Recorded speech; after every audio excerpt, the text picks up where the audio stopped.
So we're back for another Embodied Love Lounge episode. That's quite the episode today. This one is edgy. It's going to be about fisting and in relationship to extended orgasm. So let's just jump in. What can you tell us? What is fisting? Well, fisting is when you place an entire hand or fist into another person's orifice. It could be the anus, it could be the vagina, it could be the mouth. In this case, though, we're going to be talking about vaginal fisting. Okay, great. And what about extended orgasm? Well, first of all, fisting does not mean that you're punching into a person, though. It just means that the hand we'll is get going into a description. It's really not what we think. I actually don't like the word fisting. I think it doesn't really represent what's happening, but we'll get into that in a moment. And the extended orgasm. Well, you go ahead and talk about that one. Okay, well, it's an orgasm that lasts more than a few fleeting moments. It can last literally 4 hours, and it doesn't have a lot of peak moments. It has valleys and it has soft peaks maybe, but it just keeps going and going and going and going, and it's quite a remarkable state to be in. I think it sounds like it's an alien experience, but really it's not. There's ways that you can touch the body and breathe and induce extended orgasms. So we're going to talk a little bit about that today. So kind of where this kind of traditional peak orgasm has its very strong crescendo, and then you sort of do not want to be stimulated for a while or can't be stimulated for a while.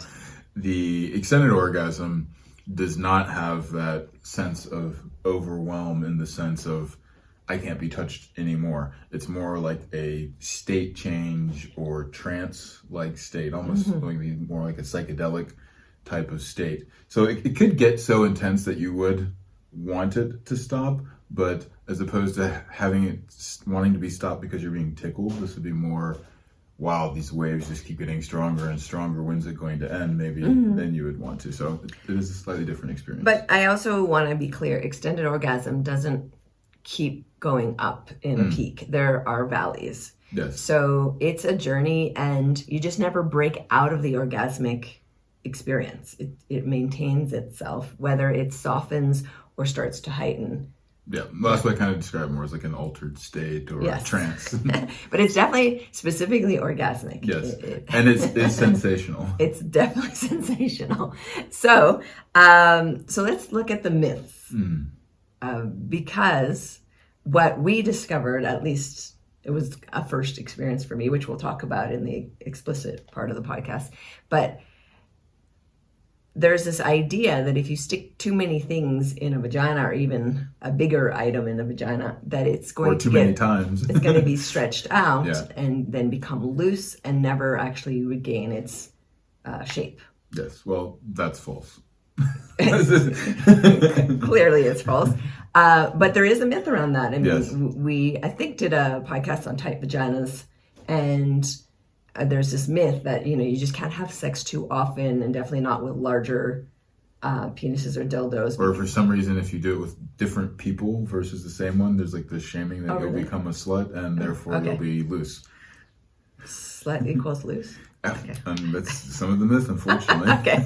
So not true again. Not true. And then another idea, if you put things that are too large in the body, that it can really hurt and injure the body, which is actually can be true if you're not using care. But there's amazing ways. The body is so versatile, and if you treat the body well, it's incredible what the body can do. And that's the point, is that if you have sex in a way that is good and for the body, it's going to be rewarded. So in the same way, if you use a finger, a fist, a whatever, in a way that is actually good for the body and bringing it into states of pleasure and not causing pain or scar tissue or tearing and damage, then this is good for you. Just know that. Like, it is inherently good for you. So that's some of the benefits of really good sexual experience. But there's this myth that the more good sexual experiences you have, then it's actually somehow bad for you. especially if you are Really? a woman, because then, everything starts to kind of like fall apart or get Oh looser, gosh. Okay. etc. If that's the case, I should be like a little pile of rubble somewhere. So some of the benefits to this, the fisting with extended orgasm experience, vaginal fisting, what would that be for the person who's giving? Well, I mean, you really get to learn the inner landscape of your partner. You really do need to be present with them. So it's an excellent practice in both learning to be more present, but also to having that experience, that intimate experience of sharing presence for that extended period of time with a partner where you are so focused on one another, every little move, reading each person's breath and just following and being in communication with one another. It's a massive skill learning. Now, I would also say too that that's the kind of the fisting side of it. The extended orgasm side, as you start to really learn how your partner's pleasure can be extended for periods of time, you start to learn to really work with the patterns or the natural rhythms of the other person's body, Yes. as opposed to trying to force an orgasm or cause something to happen. And then as opposed to just making it happen, you actually are staying in that flow. So it's kind of the difference between making someone stand up out of a seat and actually dancing with them. Okay. Yeah, I like that. I also really feel one of the benefits is a deepening of trust between the two, because it takes a lot to be willing to open your body in that way. Yeah. So there has to be a foundation of trust. And when it's done well, I think that trust gets amplified and solidified. And I'm imagining for the giver, if someone's trusting you in that way, it's also building a sense of connection. Yes. I mean, if we're talking about after effects, there's definitely the trust that comes in. There's a softening of your partner. You just have to get very open and just cuddly and wanting to be held and be close. The other thing too, though, is the softening isn't just on a kind of like emotional, relational softening or attitude and psychology. There's a physical softening where when you take, again, because fisting isn't about getting the fist in, it's about getting the body to open up so much to the extent that even the fist could go in. And when the body opens up to that extent, the aliveness of the tissues, the ability for the vagina to interact, to lubricate, to have plush, thick, vaginal, engorged walls is phenomenally sensational. Oh, sounds good. But let's address this real quick, because I know some listeners, maybe this is their first episode, they haven't listened to our other stuff where we do answer some of these questions. So just really quickly, tight vaginas are the thing. So why would I want a soft one, right? This is the idea in the collective. So the tighter, the better. So you just said things soften. Like why is that a good thing? Well, if you had the option between a nice, tight, squeezing hand or a soft, sucking mouth, what do you choose? And I guess it depends on your kink. I guess it depends on your kink there. Maybe you like that kind of death grip and the roughness there. But this idea that, and this is really what it gets down to, like being serious now again, is that tightness comes from squeezing muscles and being very small.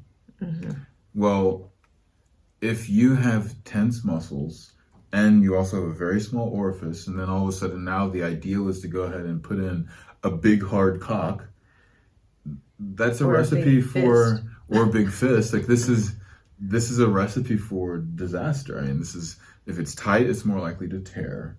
If it's tight, it's not actually able to respond. If it's tight, it cannot stretch. If it's tight, I mean, like there's lots of things. So we have this word there because we feel that the word small and tight means more sensation because there's more friction on the skin. But that level of friction could also start a fire. I mean, you don't want to go ahead and have Like sandpaper those ancient, fire starters. Yeah, exactly. Now, the alternative to that, and when I talk about soft or succulent or plush, these things, or swollen even, this is very different. This means, as opposed to muscle constriction, it is blood flow that has come in and caused everything to fill up with blood.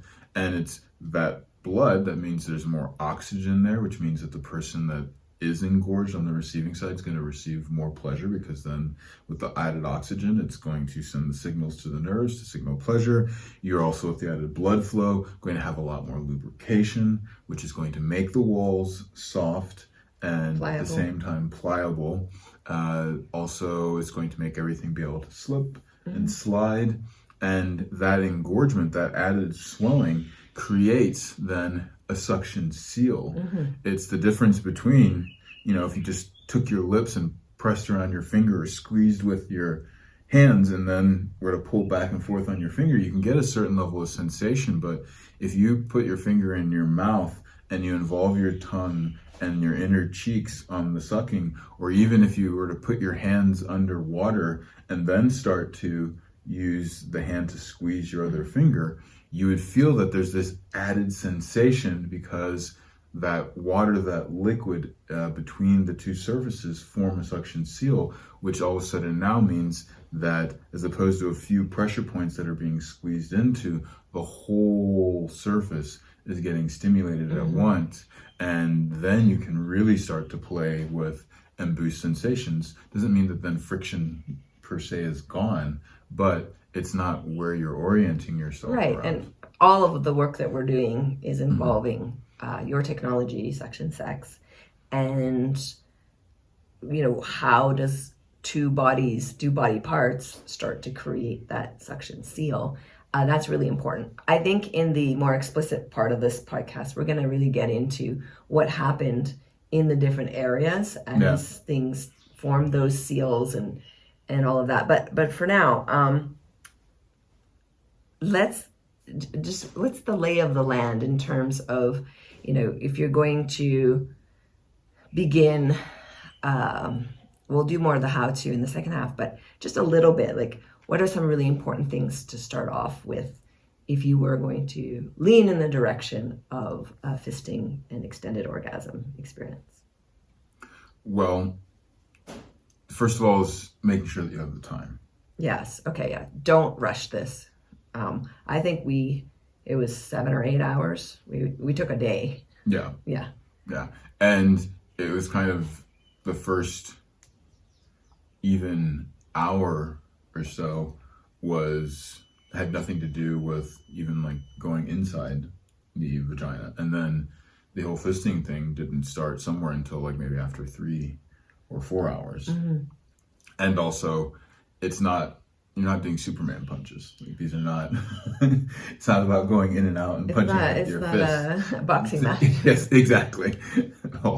So I think some of the things that you're going to want to be able to do is make sure that you, 1, have the time. You have to be comfortable. 2, yes, find like a comfortable place. 3, you want to be extremely hydrated, and not overly fed, like with too much food. And not on like really activating substances like sugars and caffeine. Like Exactly. So you want to be able to relax, and whatever you can do to set up the environment for that. The other thing is, we went outside, didn't we? Yeah. We were naughty in the forest. And then another thing that you're going to kind of want to do as well is being able to be really present with your partner. And that doesn't mean just having some eye contact. It means the ability to actually like breathe together, because when you do that, you're going to have a much better read off of when someone's system might feel some pain or not. And this is important for both sides, that you don't override each other. And what I mean by that is more the person on the giving side, that they don't try and push and get the other person to bear through to just accomplish to get in that other finger or the other knuckle or whatever else it is. And on the receiving side, that you're also not just trying to like power through like to then get to satisfy the other person to make sure that they can go ahead and get their fist inside you. Like, yeah, there's no reward for damaging the body. No, there's not. You want to leave this experience in a better place, and that's actually something we discovered. There was an impact weeks afterwards. Yeah, definitely. I mean, that I think is one of the things that you can look at is after this experience, are you physically able and mentally willing to be with your partner? If the answer is yes to that, then that means you did not cause physical damage and you did not cause, like a emotional havoc or disrupt the intimacy between the two of you. Yeah. So again, these are some of the kind of ways to judge, and we'll get into the specifics and details of how to go about this. But just in general, though, these are I remember being scared of this idea because as a person who's instructed at a lot of different retreats, I was invited once to a leather BDSM type of retreat, and I was going to teach my little pieces there, my psychosexual pieces, and the rest of the time I was free to kind of walk around and see what was going on. And about half the things I think I left my body, like witnessing certain things, they were just too much for me. And one of those things was a fisting scene. And left your body not in a good way? You mean like no, it was not good. Like I disassociated completely. And I was like, wow, I think I'm about 50 meters up right now because it was too much to witness what I witnessed. And one of those was a fisting experience. And the way that it was happening, it appeared to me very violent, and I didn't like it. And I thought to myself, as a psychologist, I'm like, that looks like a reenactment of an abuse experience. Like maybe it wasn't, and maybe it was all consensual and everyone was really happy. But from the outside, not understanding what I was seeing, it really scared me. And I want to say this now because the experience that I had with you was so beautiful and so extraordinary and life-changing, and it was a first and only experience really that I've had like that. And it was because there was this mental block. I'd had partners who tried before and it was just not pleasant. I do tend to like girthy things, but that was too much, or maybe they were going too fast, and I put an end to that experience. However, I was pleasantly surprised with what evolved. And so I think this episode is really important because I want us to share the good ways in which you can create an exceptional experience, because the level of trust that emerged between us, the connection, the desire, the pleasure, and this kind of rippled through many weeks afterwards, including like the functioning of that part of my body was quite extraordinary. So I'm excited to share more about that soon.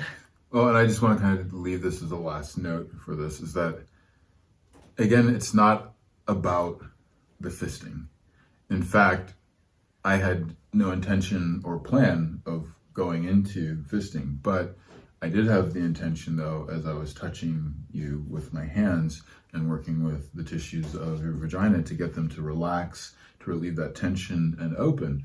And they just continued to open, and then I would continue to work, and then they would continue to open more. And eventually it just felt like, oh, you would like to have more fingers, and then more fingers, and then several fingers, and then eventually you wanted to take in the whole hand. But it was, again, not about going to get the whole hand, and it was just about, oh, you're opening and you want more. And the interesting thing is that it wasn't also just linear. It wasn't one finger's two fingers, three fingers. It was not an addition class. There was times where they would even be at the fisting level and then go back to one finger, or at 3 fingers and then go back to 2. And the thing that was interesting was that the amount of sensation and aliveness and suction that I was feeling from you on my hand, whether it was 1 finger or a fist, even if it was just moments apart, was the exact same. Yeah, that was very extreme adaptability of the vagina. Well, let's jump into the explicit part so we can get in, because that's really juicy.